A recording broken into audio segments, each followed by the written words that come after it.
And YouTube is coming up now. All right. Good Wednesday evening to you. I apologize for the last minute change if you came to watch me slap Kyle around playing some AD&D.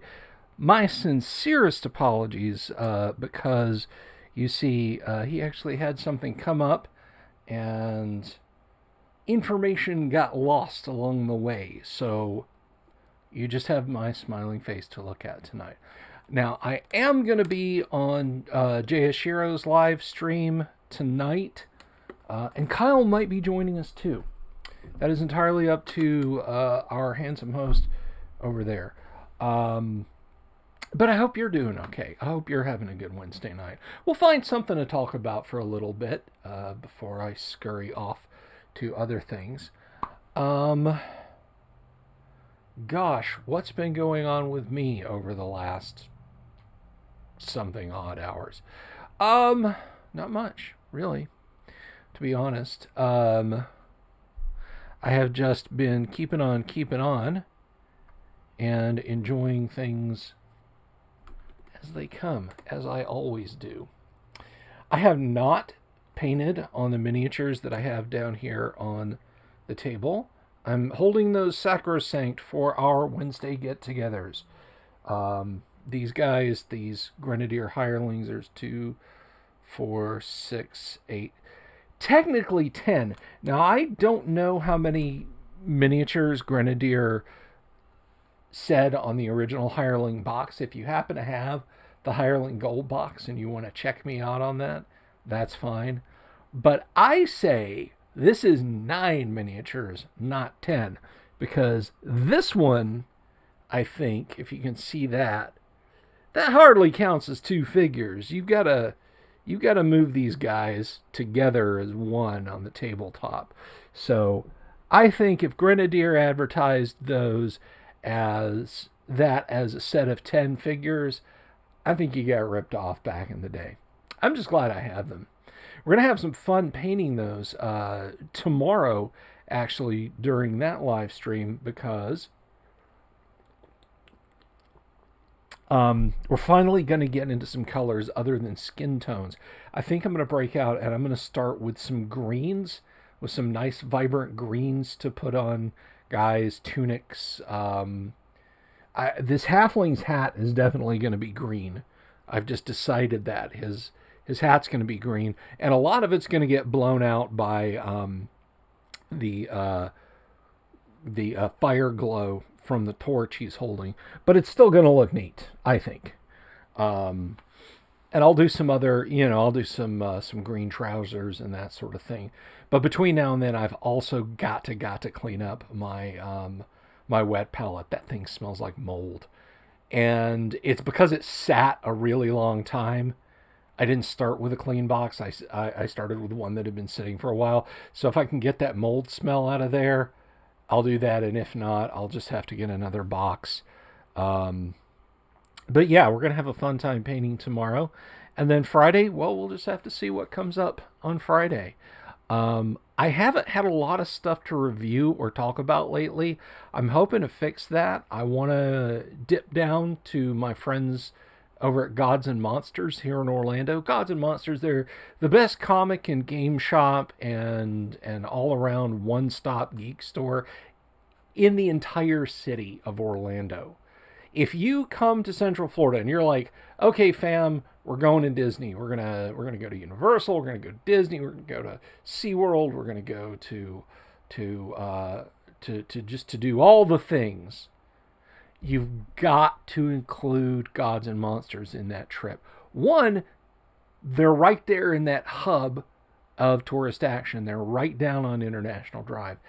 Two, it's just freaking fantastic. If it was like one block over from where I live in a suburb, I would still say you got to make the trip to Gods and Monsters. Todd and Anna and Darian and everybody there is Cal, Al, Todd, Anna, Darian.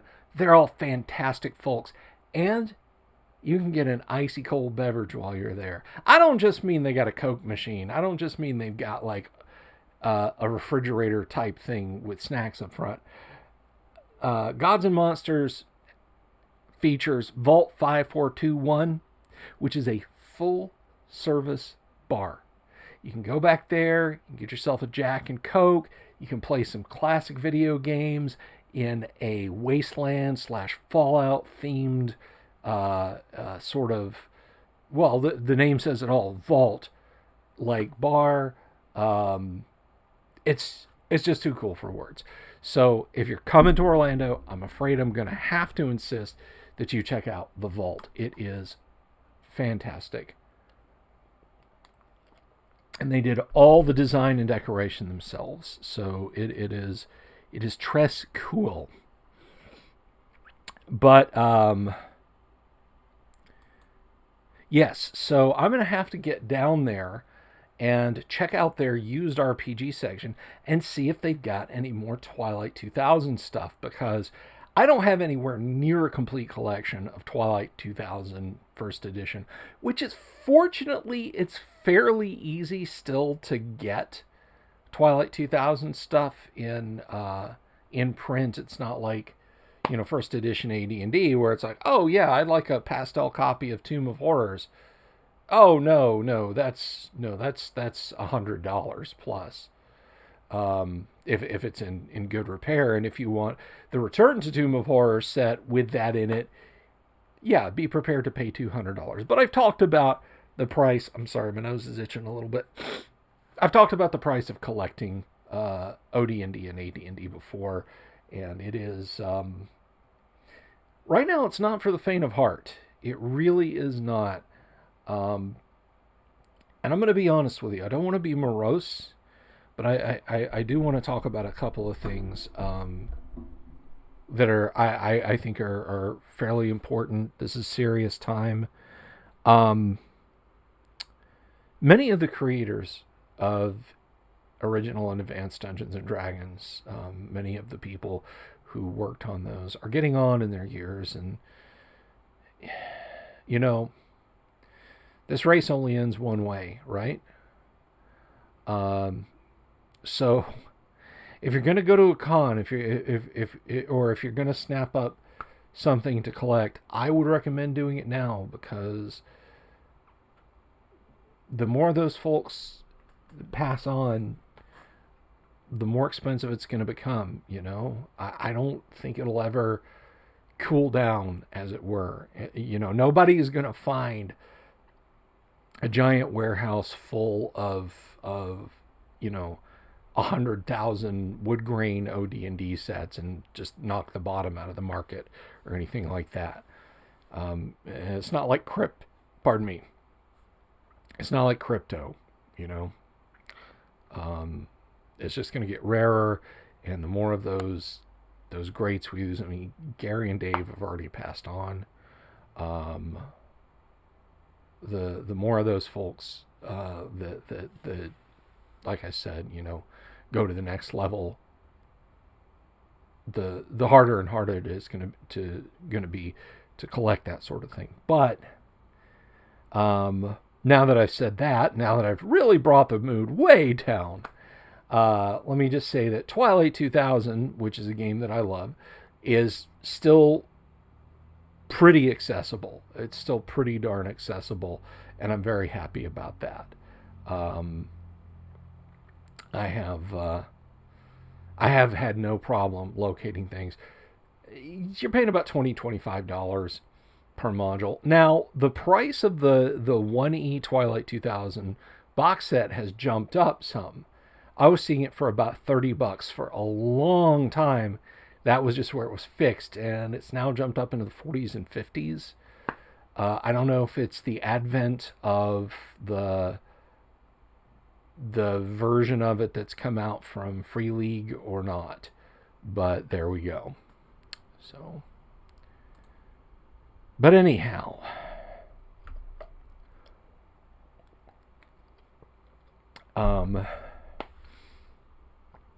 so yeah, I will get some stuff to talk about to actually give us some content here in the near future. Some classic content.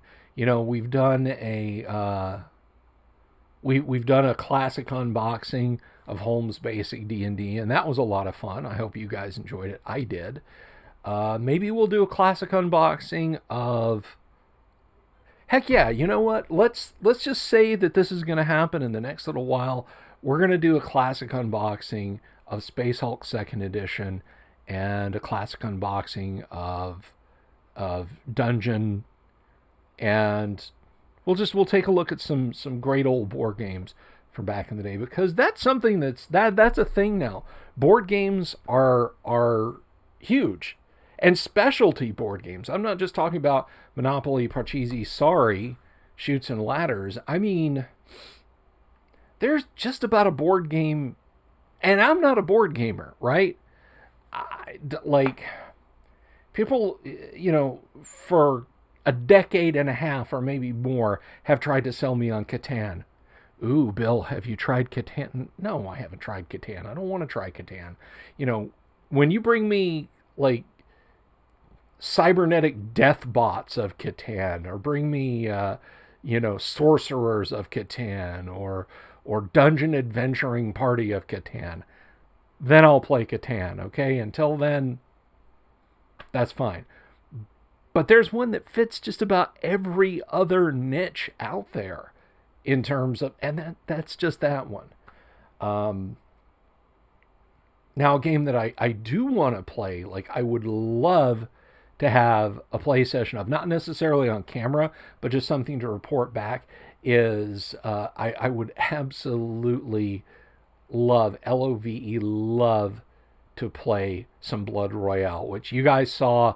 I purchased Blood Royale and gushed, no pun intended, about it. And I'm just dying to play some Blood Royale. I paid a lot for it, and I wanna play it again soon. Paul over on YouTube says Mutant Warlords of Catan. Exactly, that's what I'm talking about. Lord Humongous of Catan. It's like you can negotiate with other players for the guzzling and safe passage through this wasteland. That's what I want. Is that so much to ask? Euro board game designers? Is it so much to ask? Maybe it is. Nope. Anyhow, so that's something. Now, that's not to say that I haven't dabbled a little bit in non-combat board games. I played with my I believe it was with chainmail designer Jeff Perrin and my good friend Michael Sokolov years ago at Lake Geneva Gaming Convention. We played the game Airships, and it was interesting. You literally have it's like around 1901, 1902, and your whole thing is to build an airship, a Zeppelin, a dirigible, whatever, a blimp. I know they don't all mean the same thing. You know what I'm talking about. A big, elongate ship that flies up in the sky with the help of a noble gas, right? And yeah, you just, you try and spy on other players. I don't mean you spy on other players like you lean over and look at their sheets, but you can try and steal secrets from each other, but you're just trying to be the first nation to get a heavier than air ship into the sky. And I was playing Italy and I didn't do well. I think it was actually I want to say it was France that they were the first ones to get a blimp up. So that was a lot of fun. Oh, nobody's watching over on Facebook. Oh well. Speaking of watching, I know I have been banging on this for weeks, but it means good things to you guys as well as to me. So I hope you will bear with me as I kind of rattle on a little bit. Um, the number of subscribers on the YouTube side is growing by leaps and bounds. Yesterday, we were sitting at like 625 or something. I didn't bother checking the metrics because I figured it'd jump up, maybe something like that. 1 or 2 viewers. And I got a email notification from YouTube that says, "Oh, this person has subscribed." Oh, well, that's nice. So I guess that puts me at like 626 now. I go and look. Yeah, no, the channel has 650 subscribers. That is amazing. Guys, I am so happy.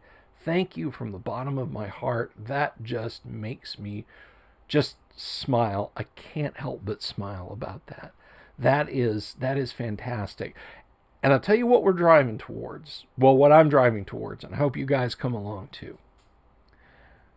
When I hit 1,000 subscribers, and it's a nice round number, and it'll allow me to do things like put up polls and maybe get a little bit more into the YouTube algorithm.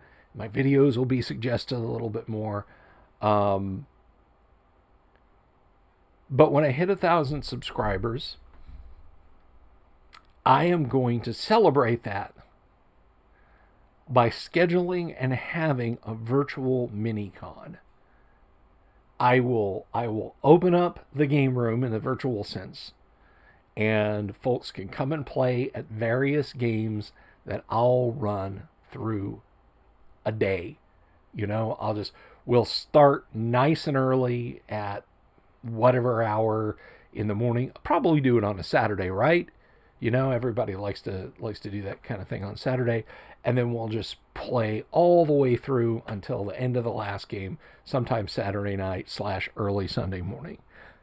That is a goal that I really want to meet. So I hope that happens. Now, when will the next 350 subscribers on YouTube come in? It could be before the end of the summer. It could be sometime next year, next spring. I don't know. But if you know people who are interested in RPG games history and miniature painting and all that kind of stuff, please, absolutely tell them to stop by. Click that subscribe button, click the bell icon to get notifications, and it would just do a world of good if you could do that. So I appreciate that. Thank you very much. I'm going to step down off that podium. Now, this past Monday, we had one of our guests, and I thoroughly recommend, if you missed Monday's live stream, that you go watch that, because that was a buddy of mine, one Mr. Lance Hovermail, who's an accomplished writer, not just of D&D stuff, but also of novels. So check Lance out on Amazon. He is kind of part of the reason, a very large portion of the reason why I have my fingers in commercial pies when it comes to RPG material. Lance and I worked on this particular module, which I'm told was well received. I'll put the link here on Facebook, and then I'll put it over here on the YouTube stream. This is called Elemental Moon, and it is a horror kind of ish module that Lance and I worked on. But he really prodded me to get working on that with him, and it was one of the best things that I've done ever, project wise. I was working with Lance on that. So Monday's live stream with Lance, you should definitely check that out if you missed it. It was midday, and we had great interaction from folks. Lots of questions. The kind of live stream that I really really like to see. And speaking of live streams, I have been remiss. I keep saying I'm gonna put up the YouTube live streams that I have done where I've had guests. We've had Jim Ward, Darlene Piekle, Alan Hammock, many with Tracy Lesh. Almost said Tracy Lords. Tracy Lesh, and Paul Stormberg has been on. Rob Schwalb has stopped by.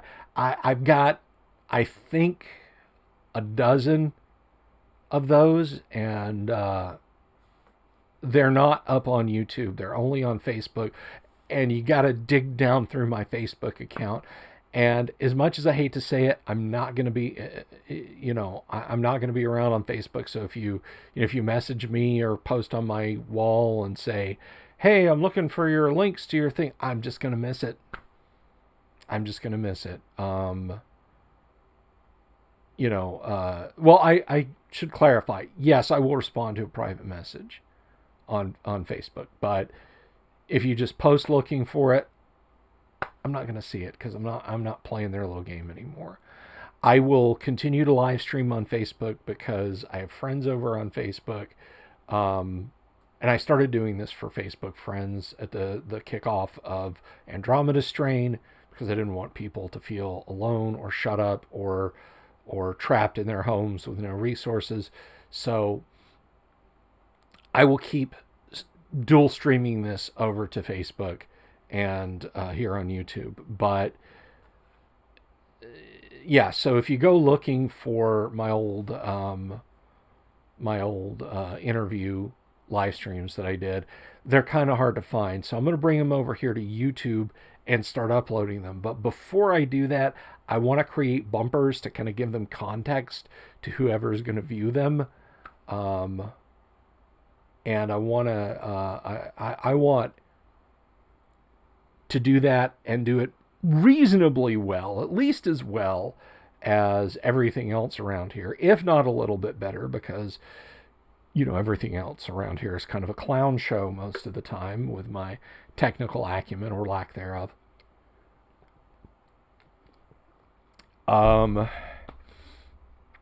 So those will all be going up on YouTube, and you can see, you'll be able to see those. And what I'll do is I'll just upload like one a day over the course of a couple of weeks. And hopefully that'll screw with the YouTube algorithm a little bit and kind of get me pushed up a little bit more prominently. I wouldn't hate that. But anyhow, so what else is happening? Oh, you know what? A buddy of mine over on Nights and Names. Let me see if I can find this.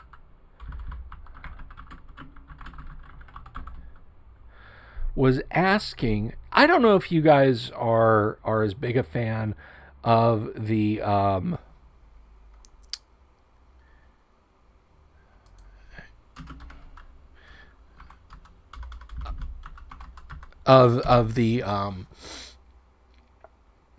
John Carter of Mars books by Edgar Rice Burroughs as I am. Now, I haven't seen the John Carter of Mars movie that Disney put out. I know it bombed. That's just the way it is. But even setting aside that, there was so I can find this here. It's a terribly influential series of books to me. Just in terms of appreciating fantasy and creeping around dungeons and swordplay and that sort of thing. Not so much sorcery. Edgar Rice Burroughs didn't dip into the magic. In fact, his character sort of sneered at the idea of miraculous things. They were all very rational men. And back in like 1910, 1920s when he was writing this, some of his quite frankly ridiculous, quaintly ridiculous sword and planet ideas about space travel, well, that was just as valid a guess at how traveling planet to planet or what the surface of Mars might be like as anybody else's. So someone on Knights and Knaves asked about miniatures, and it kind of put me in the mindset. I was like, yeah, who does do good miniatures? And there was a set that I remembered, and I had to do some searching around, but it's actually by a company called Tin Man. And I just linked to them there in the Google chat, and I'll come over and put one in Facebook. But, and they're not sponsoring this. I haven't gotten any free miniatures from them or anything like that. But if you're looking for some darn good John Carter of Mars miniatures, now obviously they're treading lightly. Although I guess at this point, the Burroughs estate, I don't know if the Burroughs estate keeps renewing that copyright or what, or even if there is a Burroughs estate. But yeah, you can pick up some pretty darn nice minis there. And if you know your way around the John Carter of Mars sagas, then you'll recognize all of these despite their placeholder names. Like they got Jack Carson. Well, that's obviously John Carter. Princess Delia Dejathoris, a daughter of theirs, son. Now, unfortunately, they used to have a six-legged beast, and they had a set called the Wild Ride. And now you can only get the rider. They don't make the six-legged beast. I wonder if they got leaned on a little hard there by some IP holder over that, which is a shame because it's a nice set, but you can only get the rider. I suppose you could get a horse and kit bash one yourself. But yeah, if you dig the John Carter of Mars stuff, then check out Tin Man Miniatures. Just popping over and checking a couple of other things.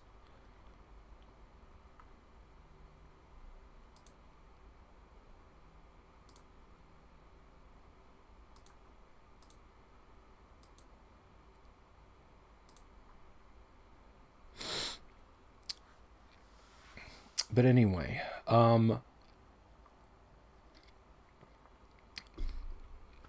one thing that I have been wanting to work on for the show, and it hasn't quite come together yet, is I've wanted to do some kind of intro, like a musical introduction, and I believe it was Rich Lopez. Rich, if you're watching this now or later, please get in touch with me. I'm still interested in talking to you about doing some music for an intro at the very least. Just so during those times when I'm farting around getting things technically working, you guys have got something to see and listen to other than me going click, click, click, click, clicking through stuff. But that's something that I want to get taken care of.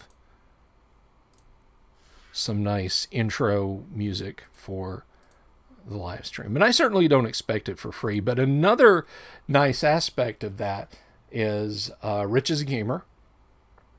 And I know a lot of the type of stuff that he does musically is influenced by his gaming. So I want to get him and his fellow musicians on for an interview soon.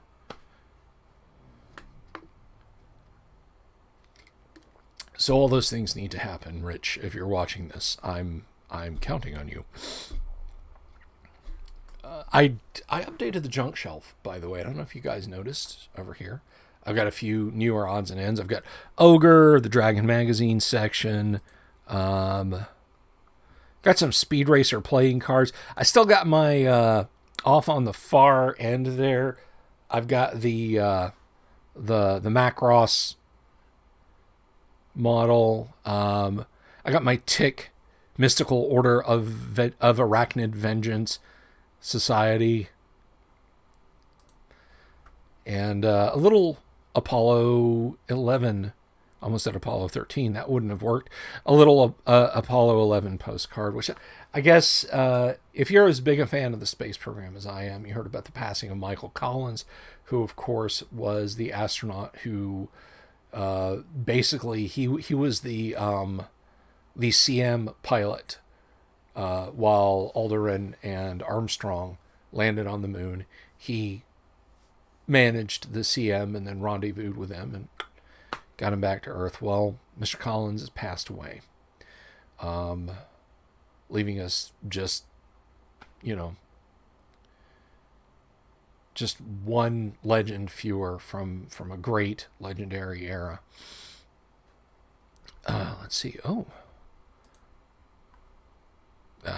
Hate it when spam comes up over there. Makes me think that I've got a message from someone, but I do not.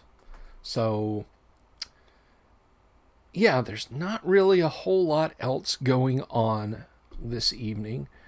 Kind of unprepared, and I apologize for that. But tomorrow, like I said, we will be back to painting.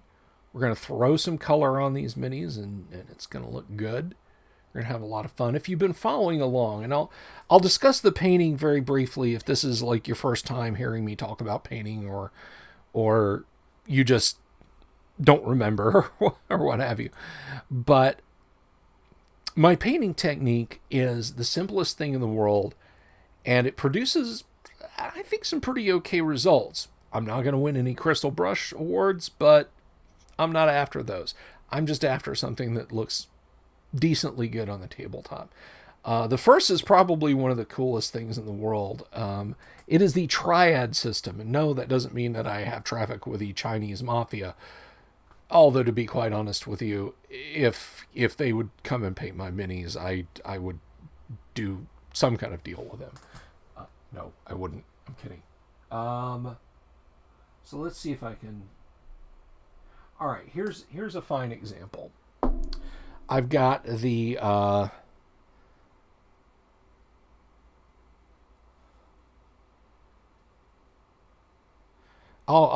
answer that in just a second, Paul. Thank you. Paul asked a question about Gary Kahn. So Reaper, a lot of other companies do this also, but Reaper was the first company I noticed that really did this with like their whole paint line. When they switched over to the to their master series of paints, they started a color triad system. And you don't have to use this. Like, if you're more comfortable mixing and matching and doing your own shading, that's fine. It's just a great way to paint if you're lazy like I am. So what we have is a middle or base color. In this case, it's rosy skin. Now, on either side of that, we have rosy shadow, and we have rosy highlight. These are all flesh tones. What I do is generally, and if you don't want to buy inks, I'll kind of talk to you about that in a little second. But what I do is I start with the darkest shade, the rosy shadow, and I'll thoroughly paint a section of skin that needs to be rosy shadow colored, or all the sections on the mini. Then I'll take a wash. Like, for example, this is a Reaper Flesh Wash, which I'm not sure if they still do that. In fact, you know what? I've been saying that like multiple times. Let's see here. Reaper. Let's just take a look at Reaper Mini's website and see if they still do their Flesh Wash.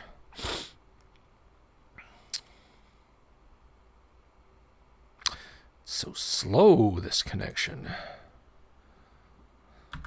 Oh, maybe I did check that. Yes, they still do. It's product 9253, and they also do a wash triad of flesh wash, brown wash, and black wash. But in the case of the flesh wash, whoops, here it is. You just take this. You can dilute it or not. I don't. But you just take it and you just slop it in all the crevices. You just everywhere. You just slop it in all the crevices, and it dark shades cracks and crevices on features.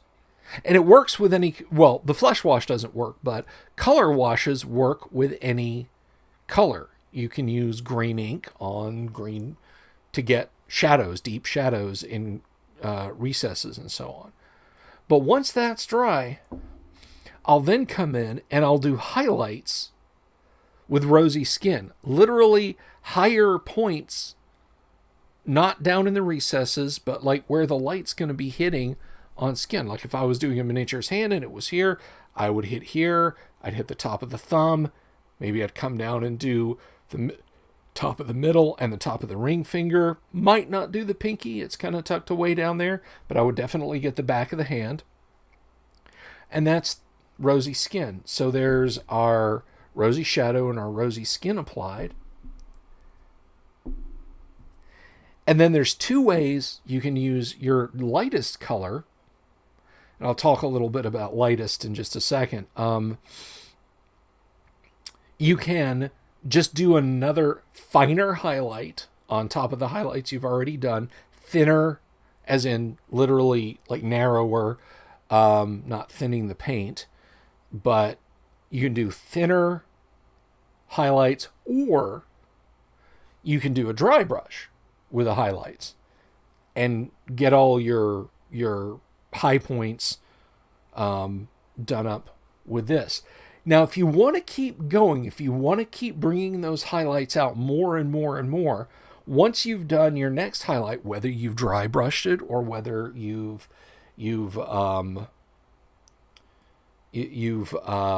done individual highlight lines, is you can take and you can add 50%. You can do basically a 50-50 white and highest color highlight. Mix it together nicely and then come in and do highlights or more dry brushing. And then you can add more white and on and on and on and on. And you can just keep going up. Now, I mentioned the wash. If you don't want to buy separate washes, you can just take your darkest color and either mix in just a tiny bit of brown and then a whole lot of water until it's extremely watery, or just take this itself and do like a 10-to-1 or even a 12-to-1 ratio mix and use that as your wash if you don't want to use washes and inks. Just your darkest color plus water, boom, you've got a wash. So just a little bit of prelude to tomorrow's paint lab. But Paul asks, how did your sessions for this past go for this past GaryCon? They went exceptionally well, thank you. I did not have a single bad session. If the metric of bad is low attendance, you might say I had one, but I don't consider that a metric of success or not success. Because if one person shows up to your game and they had a lot of fun, then your game was awesome. And I had 3 people for OD&D.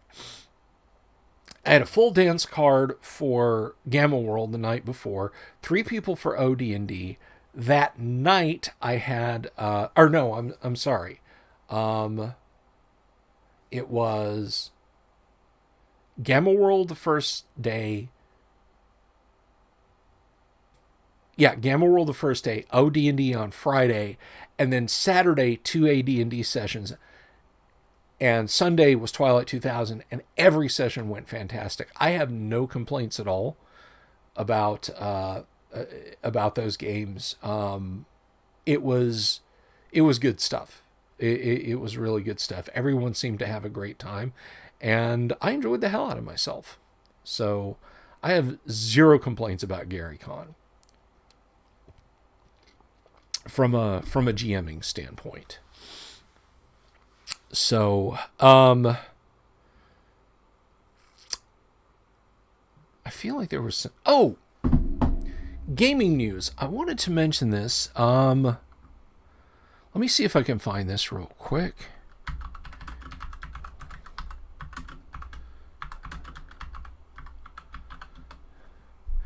See if I can pull this up, because there is something I wanted to mention, and I wanted to kind of pound on a pulpit a little bit. So, Polygon.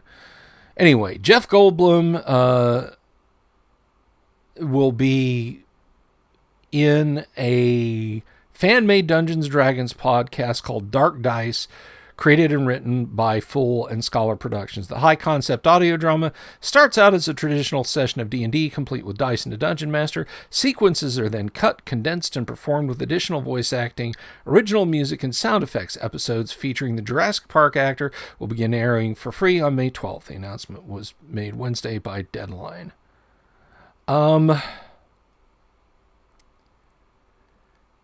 So I want to.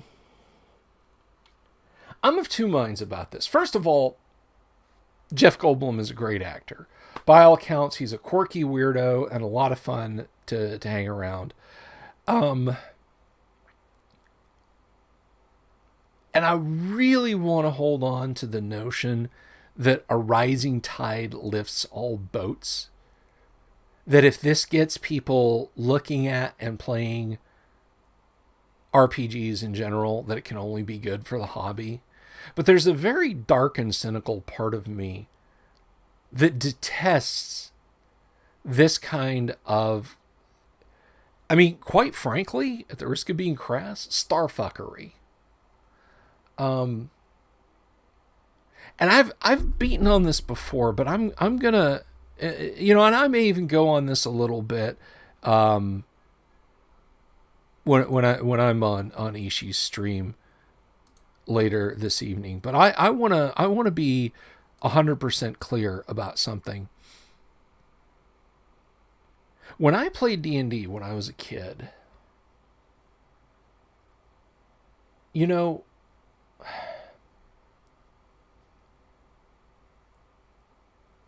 it's kind of a hollow representation, but if you've ever seen the show Freaks and Geeks, or the if you've seen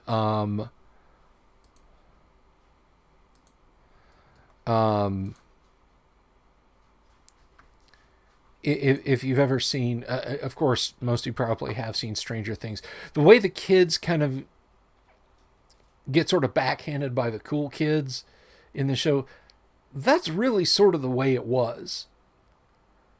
We were not the beautiful people in the 1980s. The kids in Stranger Things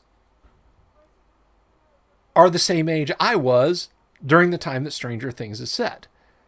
And we were not, this band of super cool, laid back people who would hobnob with movie stars and big name media folks. D&D was not a thing to be seen doing, It was a nerd hobby. And the idea that D&D is finally gaining acceptance because it's the thing to be seen doing, and it's the thing that beautiful people will do, that grinds my gears a little bit. What grinds my gears more is the influx of tourists into the hobby who think that something like this Dark Dice, or I've talked about, what is that, Critical Role, that thing Matt Mercer does, that's how D&D works. Fake nerds. I can honestly say that Mr. Goldblum, with all respect, would probably not enjoy just sitting down and playing D&D. I mean, I hope he's getting a hell of a nice paycheck out of this. And if he has an interest in D&D, if somebody says, no, Jeff Goldblum, he's got, all the way back to OD&D. He was playing back in the 70s when he was, a teenager or whatever. I'd be like, oh, well, that's super, man. That's awesome. And I know there are a lot of stars out there who were, big D&D players. I mean, Robin Williams got turned on to the game when he was at Juilliard, and he became a Warhammer 40K nerd. His daughter Zelda, when he passed away, he had just tons of armies and stuff he'd painted, and she reached out to the gaming community for some identification on what this stuff was. But honestly, our hobby doesn't need, or quite honestly, want people who are only here because it's the thing to do right now. I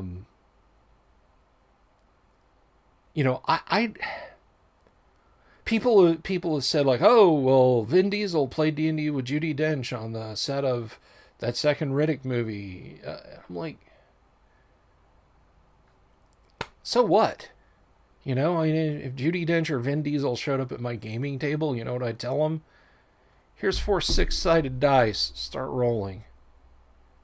I wouldn't gush over them. I wouldn't make a big deal out of it. I would just say, just play. And if they, if they or anyone else, now I don't think Judi Dench is so empty as that she would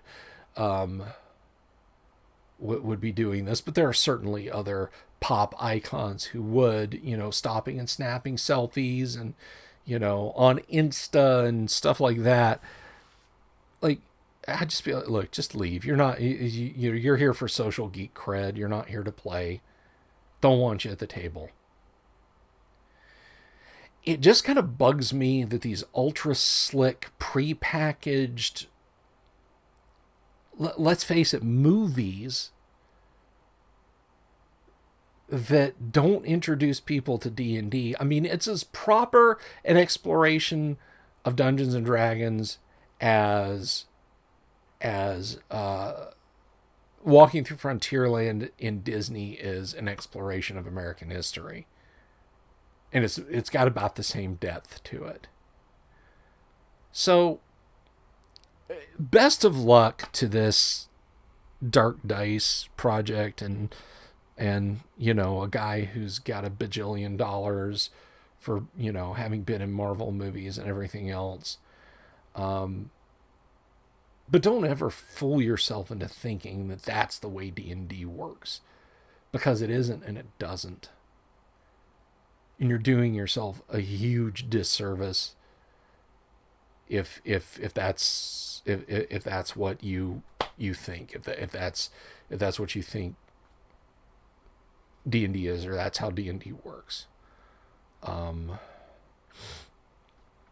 Just, stick to your game, stick to your tables. And I know there's a lot of these guys. Now, I badmouth Joe Manganiello there for a second, but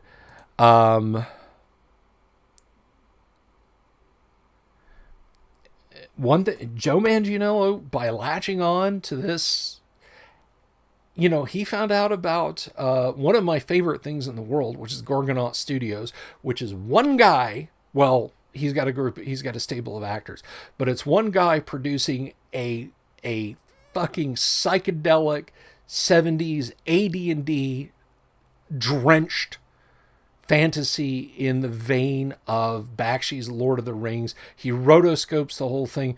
Go check out Exordium. I'm going to find that link, and I'm going to share this up here.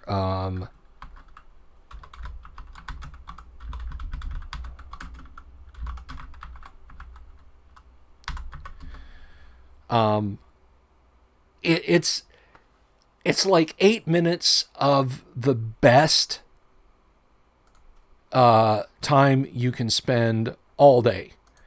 Let me see if I can get this to paste here. Oh, I have missed so many comments and stuff while I've been on my rant. But go check out Exordium.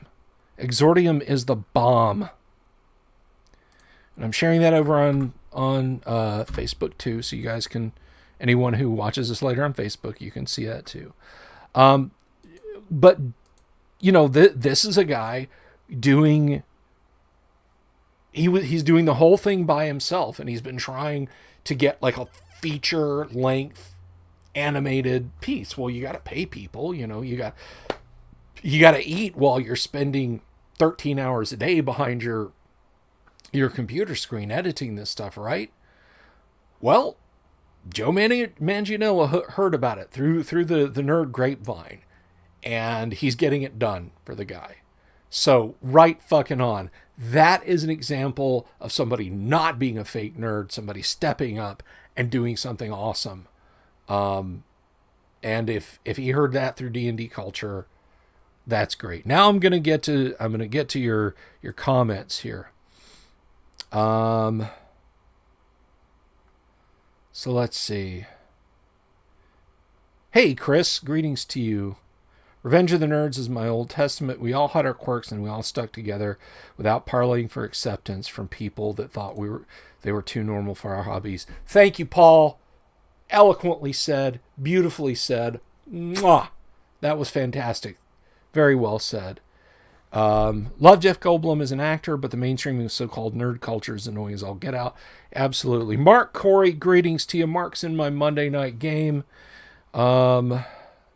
Eldrad Wolfsbane says, I hope that the people ever doing a D&D type movie would start the party out at low level. I would too. You know, a proper D&D movie should have characters leveling up. Let's see. Exordium, bless you. Yeah, Exordium is, I mean, and the soundtrack sounds like unreleased Zeppelin and Sabbath B-sides, you know? It is so good. And yes, I did comment in there a few years ago. It's right down in the comments, talking to the guy about D&D and getting that feedback directly from him. You know, that hell yeah, you know, this is definitely a D&D-ish kind of thing. Everything that's in Exordium, I would bring to my tabletop games.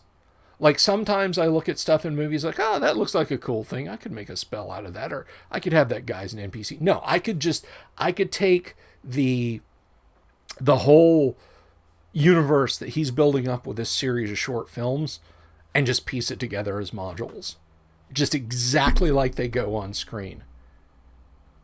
In fact, I've done that with Exordium, so do check it out.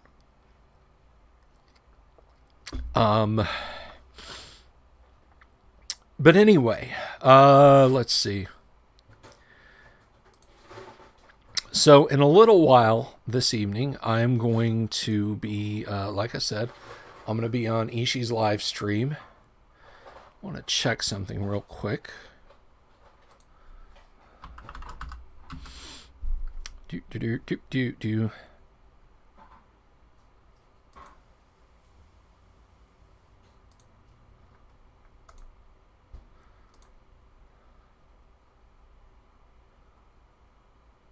Oh my gosh. So I've gotten 3 subscribers since earlier today when I said it had hopped up to 650. Guys, this this makes me so happy. Like just gives me such a little dopamine rush.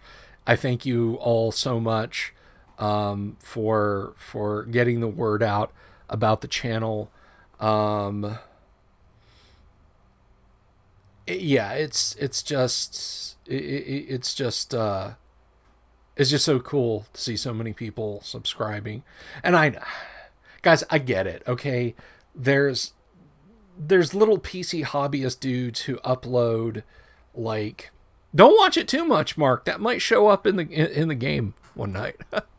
No, enjoy it. I know you're hopefully not going to metagame, but, I know there's like, you know, there's tech YouTubers who, they do like a garbage PC build once every 5 or 6 or 7 weeks, and they've got like 2,000 subscribers. I get it. I'm not, woohoo, 3 subscribers. Those guys wouldn't even feel a loss of 3 subscribers or even a gain of 3 subscribers. But for me, it's pretty damn awesome to see the channel grow like this, and that makes me exceptionally happy. So thank you all very much from the bottom of my heart.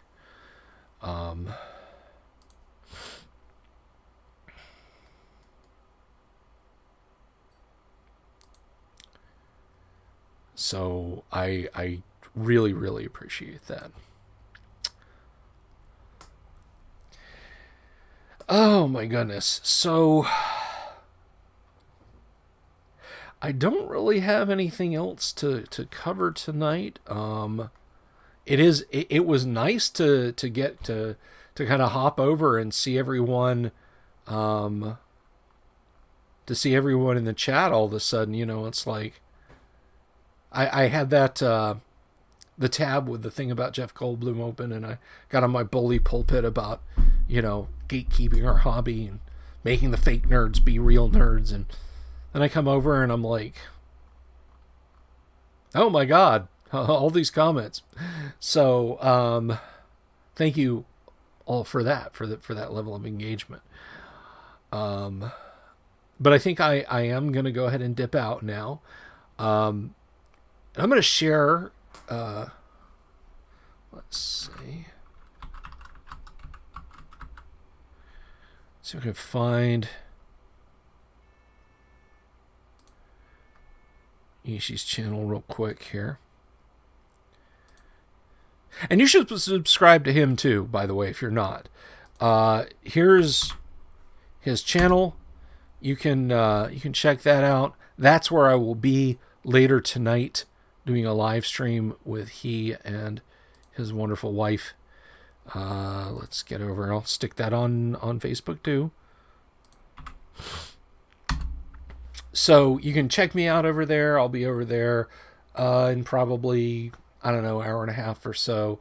But namaste, everyone. Thank you so much for the subscriptions, for the likes, for everything. That game day is drawing closer by leaps and bounds.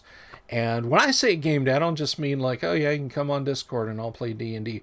I mean, I will have my camera set up there, 4K, well, 1080p. I don't quite have the wherewithal to blast out 4K, but 1080p dungeon crawls with miniatures live here on the table. Fog of War made by black cloths covering stuff, real working traps. We'll have some, if we end up playing some Twilight 2000, we'll have some tabletop mini shootout with Riskies, and just on, and it'll be a stone groove, man. So y'all are making it happen. All right. You guys are the ones who are doing this, and it just fills me with joy to see this level of engagement from you guys. So thank you so much. Peace to you all, and hopefully I'll see a bunch of y'all over on Ishi's stream later tonight, where I will be under the spotlight yet again, the interrogation lamp, more like it, answering questions for those who have them. So peace, everyone. Love you all. I mean that. And I will see you all later. Bye-bye.